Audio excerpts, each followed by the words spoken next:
Good morning. It's Friday, and it's Friday the 13th. Yay! Yes, it is. What a It great is. day to talk about boundaries and grief because, Oh my God. it's Friday the 13th. I'm Jill. I'm That's Deb. Deb. And this I'm is Susan. Susan. I'm Susan. And we're glad to have you here. This is the Friday Grief Chat. Thank you for being here. If you're listening afterward on the podcast, thank you for being there. Give us a like. Susan, do you want to introduce yourself? Or Deb, do you want to introduce? Mostly, I don't have any notes in front of me, and I apologize for that. But Susan and I met a few months ago, and truly, she's a wonderful energy healer, and she's a coach, and that's where we connected. And then I said, "Oh, I bet you'd be great for our show." And she said, "Okay." And then here we are. As people are wont to do. Yes. And, Susan, thank you so much because actually, you're going to be talking about today about um, about grief boundaries. And there are a lot of people out in listening land that have felt put upon, and especially this time, holiday time. Oh, you have to come over. It won't be the same if you're not here. Oh, well, why don't you? What's wrong? Shouldn't you be over it? Blah, blah, blah, blah, blah. And, why aren't we doing the same things? Don't you know we need to do that? So don't get Maybe me you need started. to do the same. Maybe you need to be doing the same things right now. For me, I need to be doing this. Right, right. So I'm going to sort of turn it over to you and talk about grief boundaries. What does that look like? How do we do it? And then Jill and I might have some questions along the way. Educate us. Okay. Well, when it comes to boundaries, I don't think there's much difference in boundaries during a period of grief and not a period of grief, except for you have less resources available to you because the grief can be so big and using up a lot of your emotional energy. Okay. Oh, I'm going to preface by saying that. So, usually with boundaries, there's this 3-step process that happens. Somebody asks you for something. Mm-hmm. The key is, did they ask out loud or did they just assume? That's one place where people go wrong. And then your job as the person is to stop and think, am I a yes on this or am I a no on this? Does it my priorities, my values, my needs in this moment in time? And if the answer, and do I want to, any of those, if you say no to, it's a no. It's a graceful no, but it's honest. It's honoring for you and the other person if you say no, if that's what your answer is. If you say yes, it's because you want to. You want to. It fits your priorities and your needs in the moment. And again, your needs and priorities may be different in a time of grief than they are not in a time of grief. Mm-hmm. And you get to honor that for yourself. Okay. Just want to underline that again. All right. And sometimes it's a yes, but if there are conditions, yes, and yes, we can do holiday. Yes, we can do holiday at my house this year, but I need it to be over in 3 hours. Yes, I want to participate in holidays this year, and it needs to be at somebody else's house. And I'm taking my own car so I can leave when I want to. Exactly. Exactly. I love that. Planning for yourself and your own needs because you absolutely deserve it. And so somebody asks, you stop and think, and then comes the communicating part. That's where a lot of us have trouble because they don't teach that in school. And sometimes Sometimes our families are not really good at modeling it for us as we grow up either, right? Mm-hmm. So then you get to communicate it. And if there are consequences, you get to communicate those consequences clearly and you Mm-hmm. don't back down from them. And then afterwards, in a time of grief, I could see it being a little bit different. But if you make an agreement with that person of how it's going to look if you are participating, and then you get to stand firm to it. And I want it only to be 2 or 3 hours. I love that tip of bring your own car. So after 2 or 3 hours, you can leave. Right. P.S. You can leave after an hour if you don't want to. Mm-hmm. That's why it's easier to do it somewhere else, because then Uh-huh. vroom I love vroom. it. Yeah. And I know that sometimes people may not understand you establishing a boundary. If they're mystified, that's a clue that you don't have very many boundaries with them. And they're just used to you not having any. They'll get over it. And they'll learn. Exactly. You get to treat people how to treat you. Mm-hmm. Whether you know it or not, with every decision you make, you are teaching people how you want to be treated. Deb, you keep putting your hand up. Oh, because I'm like, well, I go like this because all I can think of is if you don't have healthy boundaries before you have this particular grief experience, Yes. you're going to get them now. You have the opportunity to get them now. And Absolutely. that's, you have the opportunity to learn them now.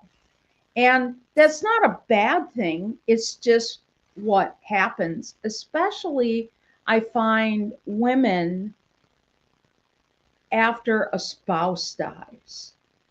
It's Or a child. or a child. Yes. Mhm. Those two in particular just they rock a world where there's no description. And and then several of my friends spouse the ones that have had spouses die, they go, you know, I'm figuring out who my friends are now. Mm-hmm. And who needs to go to the outer circles, and Yeah, who needs to come in? that ring Right. theory. Mm-hmm. Ring theory, because women lose agency more than men after a loss, because people are trying to help and they trod all over their boundaries, and they don't have the emotional or cognitive capacity to really form the sentence that says, just stop. I want to pick the flowers. Just Mm-hmm. stop. I need a day to myself. Mm-hmm. Right. And so people want to be helpful, which is wonderful. Mhm. And they take the agency away from the griever, and then the griever is left without boundaries for the rest of where they're going with their life, unless they grab them back. Mm-hmm. That's Right. where they need a Susan. I'm going to say it's never too late. And I completely agree that about not having the emotional or the cognitive capacity when the grief is in your face. But it's one of those pivotal times, like you said. How is this going to look moving forward? And you know what? In my book, maybe during grief, you don't have to be as graceful with your words. No, I want to pick the flowers. It's Mm-hmm. short, it's to the point. Mm-hmm. You don't have to couch it, it's where you're at. P.S. You can do that while you're grieving and when you're not grieving. Right. And No, I don't want to host at my house. Yes. No, I don't want to. Or yes, I do want to, but I'm going to do it my way. Right? Or leave the kids out of this. It's really hard for grievers to set boundaries, because grief actually does cause mental fog. Absolutely. It's kind of similar to COVID fog or chemo brain. Yes, it's Yes. best advice I ever got after mom died. You're now going to have cotton head for brains. for the next year at least. At least. And, that was by someone else whose mom had died. She was my mom's best friend. So obviously her mom had died by that time. Yeah. I remember when my father passed, I do boundaries with people, but I remember sitting on the edge of the bed before going. I remember sitting on the edge of the bed before going to his celebration saying, I don't want to go. Mm-hmm. I don't want to go. Mhm. And my mom said, you don't have to go. She told me why to go. She said, you're doing it for the other people, not for you today. And for me, that matched my priorities in that moment. Right. That it's like, Yeah. okay, this day isn't about me, and I'm okay with that for the next couple hours. Right. I was so glad I went. Mm-hmm. I remember but when my first wife died, I did the eulogies for both my wives, but in particular, the kids were younger for my first wife's death, and I wrote into the eulogy the boundaries I wanted people to hold for the kids. And I said it in talking to them, but the words were clear. It was something like, you're going to hear people say that this was best for mom. You're going to hear people say you should be glad that you have her looking over you. You're going to hear people say, and I want you to remember, mom didn't want to die and she didn't want to leave you, and her body just couldn't do it anymore. Mm-hmm. And then I looked at everybody in that church with that mom look. Uh-huh. Because they needed the boundaries about how to treat my kids. Uh-huh. Mm-hmm. And I had set up a watcher for each kid. So each kid had an adult they knew was their adult for that day. So if it got to be too much, they could grab their adult and leave and go outside. Fabulous. Yeah, because you got to have the boundaries.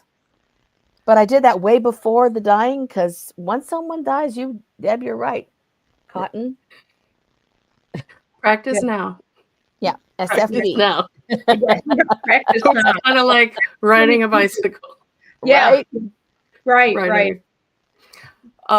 My favorite, and it's not an example of good boundaries, is let me know if I can do anything for you. I don't have I have the capacity to get dressed. It's not my job to give you a job. Right.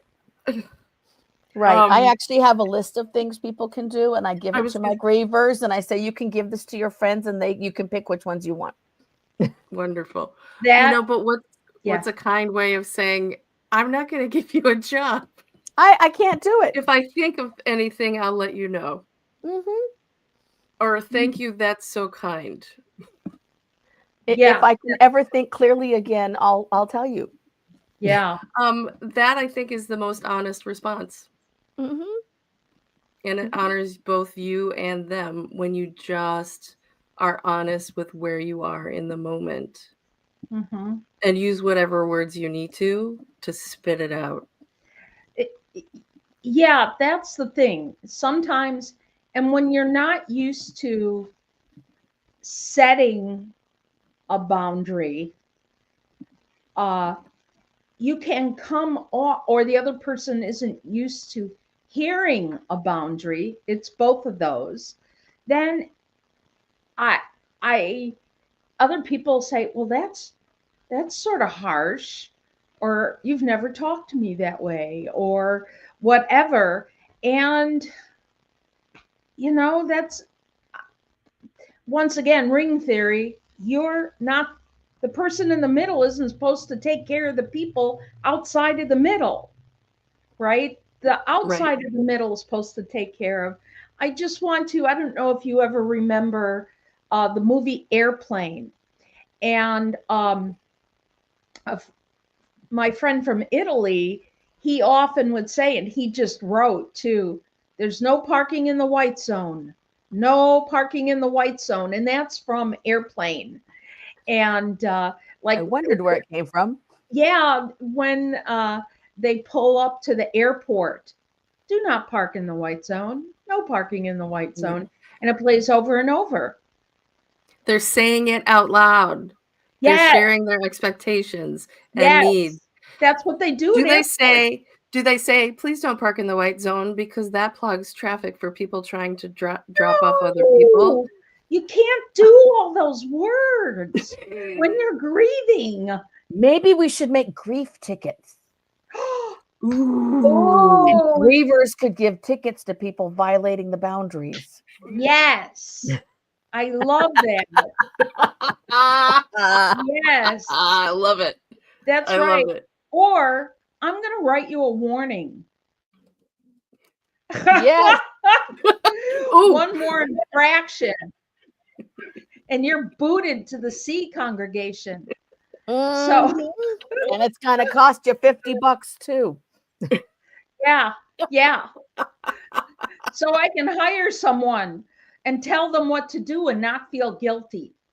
Right. Right. That's why if you have this done beforehand, again, in the moment, I'm not saying develop this new skill right now while you have cotton brain and the grief is in your face. It's practice ahead. I'm suggesting that you practice ahead.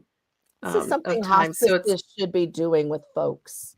Absolutely. And hospitals, if they've got families in their midst and they see someone being railroaded, they need to get the social worker in there or the chaplain to say, hey, you know, you have the ability to create some space for yourself with your loved one. This is you're the primary loss. Right? Yes. And it's so, what frustrates me most is when you're in that situation and you're not used to having any boundaries, the thought of, I need to ask for support in this situation because I don't like what's happening, that's why I do the work I do, because I want people to not have that feeling of I'm being railroaded and I don't know what to do, or I'm being railroaded and it's fine because I'm always railroaded. Right? Or this doesn't That's feel why good, I do but what I I guess do. this is grief because grief doesn't feel good. So maybe it's just part of it. No. Yeah. You have a right to say no. Exactly. My mom, when she said, you're not doing this for other people, or you're not doing this for you today, you're doing it for other people, that was right on the edge for me. That was right on the edge. And because I had been practicing and because I had been working on boundaries for a year and a half, 2 years at this point when he died unexpectedly, I knew to still stop because I had been practicing to stop and weigh that comment. That was her reality. And my reality was I didn't want to go. Exactly. And so I tried hers on first and I went, how does this feel? And I tried her reality on and I went, okay, I can do that.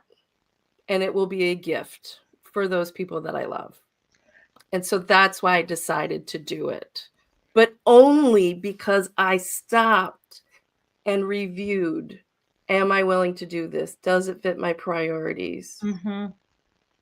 Because if it hadn't, I would have said, I'm sorry, Mom, I can't do it. You were able to integrate both realities. And that's where I have the and above my head, because it's this and it's this, because both of them can exist together. And that's hard for inflexible people. It's their way or the highway. Or conflictual people. Mm. And conflictual people. And yes. And conflictual people. You know, we're using that term. Jill, describe conflictual people. So each of us in our families has people who don't get along. And when people are dying or they've died, those people don't turn into Hallmark sweetness and light. They are exactly the same people they were beforehand. I've had hospice families literally throwing pots and pans over a hospital bed while someone was dying of a brain tumor in that bed, because the conflict doesn't stop, right? And we literally, it took 4 of us to get 5 people into different corners of a room. But that's the way they live their life, Right. right? If you've got siblings, which is where it typically is, whether it's, the senior siblings or the middle-aged siblings, if there are siblings in a room, sibling dynamics return when we come together for moments like this. So if at 7 and 5 and 9 and 11, these folks didn't get along, at 50 and 55 or 80 and 85, they still don't get along. And you have to be able to set the boundaries. And if you're the one who needs to be the one managing things, you need to be prepared ahead of time to do that. Example, my siblings, not so great when dad died. Sudden death, long distances, all came together, and it was Christmas week. So lots of things. Mom died last year. When each of them arrived, we had a little talk about, we're going to be kumbaya this time. And if anyone's not going to be kumbaya, we're going to exit, because we're not having that again. And we had kumbaya. And if anyone had their own moment, they were like, yeah, I'll be outside, or I'm going to go home. That's the boundary. We're not doing this again. High conflict people need really clear boundaries. Okay. And they need prep ahead of time if you have the time. Now, with a sudden death, you don't get that. You just got to have somebody who's strong enough to say stop. But the rest of the time, you can prepare ahead for, okay, maybe you really don't like each other, but you're going to be in the same room. And this is not the time. You can go spout off later. While we're inside this room, this is what I think should happen. If you and I have a beef, we can handle it in the hall. That is all sharing the expectations. That is all negotiating what the boundaries are. Well, that's more of telling. But you do it before you walk in the room. Right. Every hospice and every mortuary has had families where they've had to have 2 funerals and security. And so funeral 1 was in the morning, funeral 2 was in the afternoon, and security cleared the room in the parking lot in between. That's just reality. I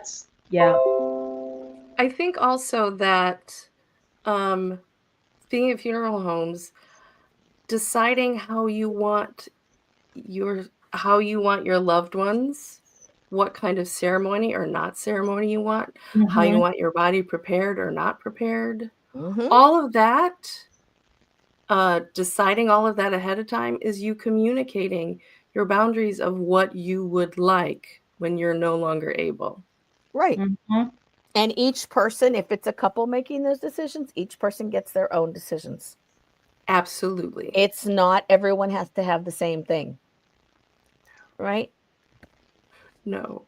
We just started our trust work yesterday, and I've got one plan, wife has another, and that's okay.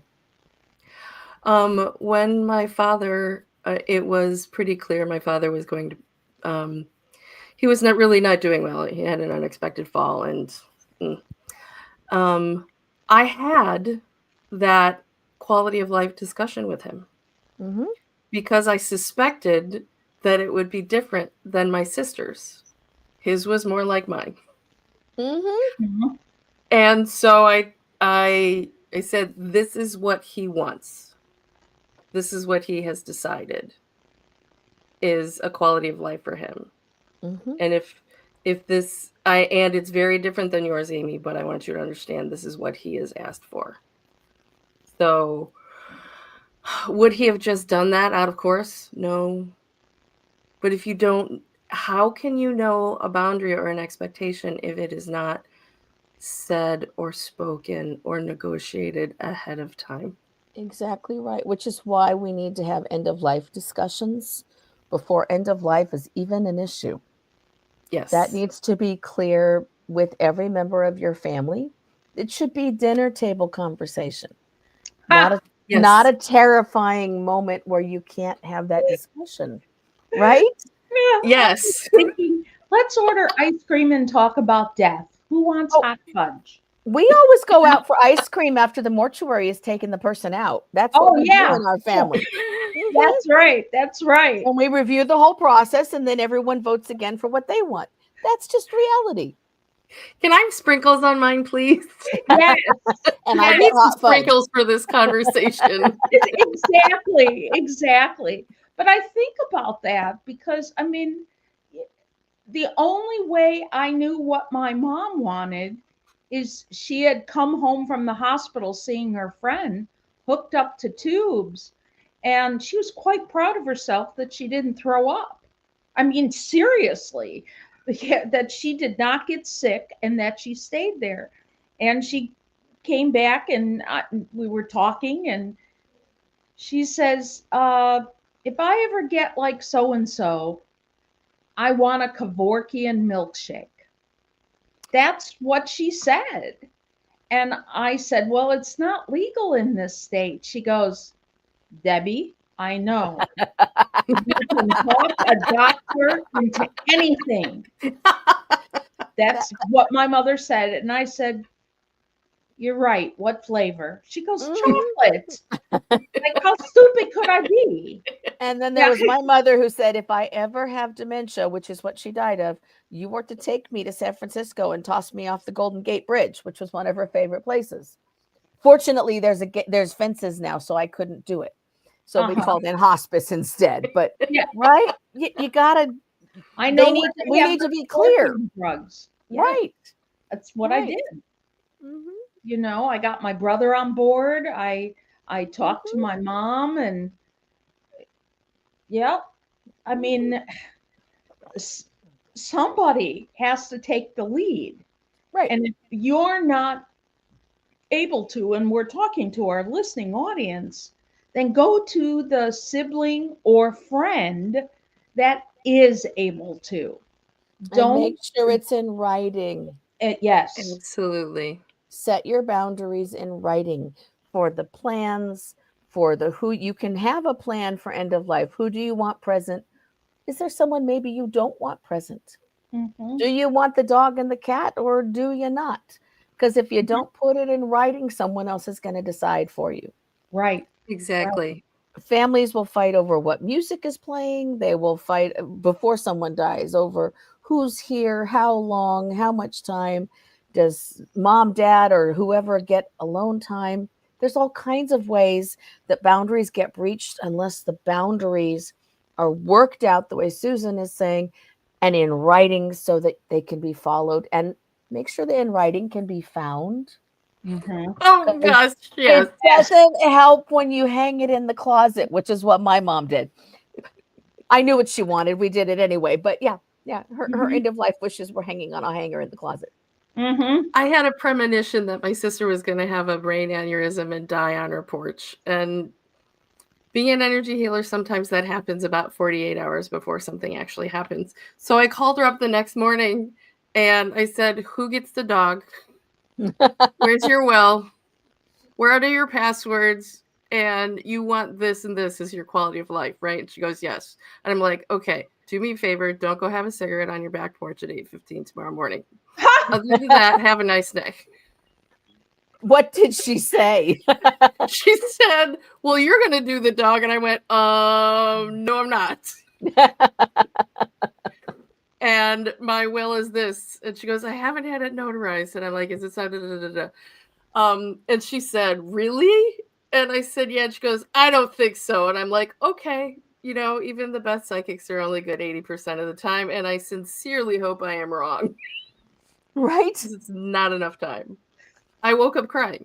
It's not enough time. Not yet. It's not enough time. Yep.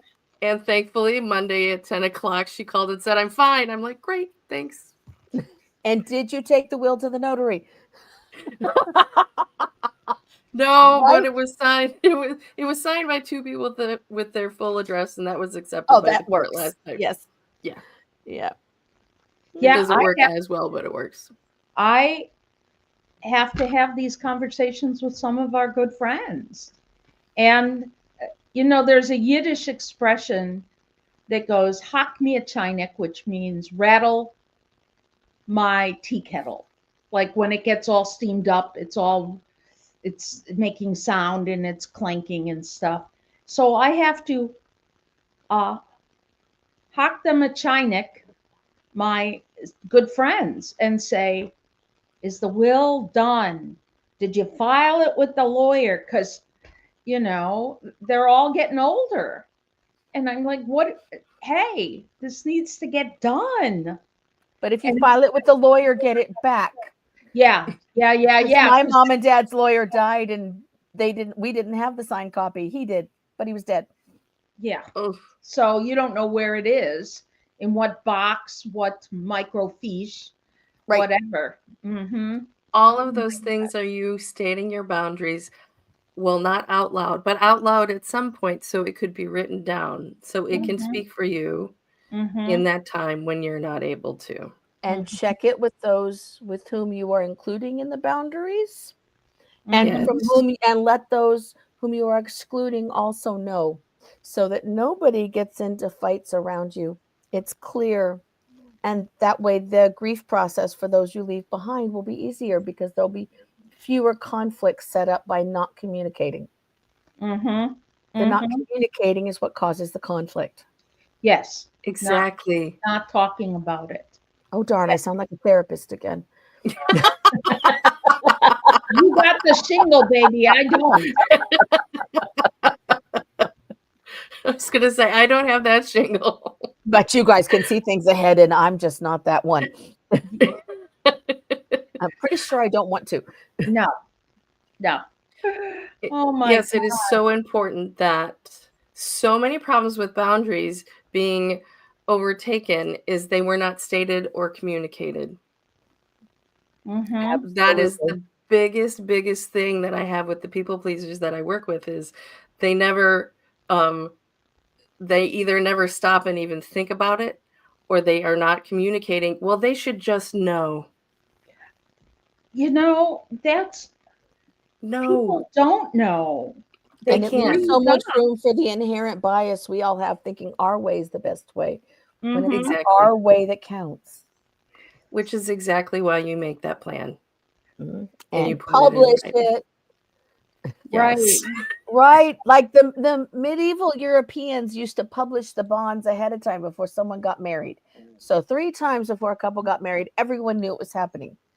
And Mhm. right, why don't we do that for before death? Why don't we tell people ahead of time, this is what's planned? So And you don't get a vote because it's my vote. It's it's my your plan. You don't Exactly. get to vote. exactly. So a cousin of mine she must be listening. So this is cousin Roz, and she wanted to say "Hock me a chinik" means "don't make me crazy." But what I want to say is, Roz, if you've been listening, maybe send me a copy or let me know that your will is in place. Exactly I'm right. calling you out on media here. Yes, yes. Don't make me crazy wondering. I need to know your will is in place and that the kids have it or the kid has it. So, This is going to wow. be officially signed next month. All the stuff. Yes. So relieved. Yes. It is. Wonderful. Oh, Thank Susan, you That for reminds being me, here. I got to set up a trust.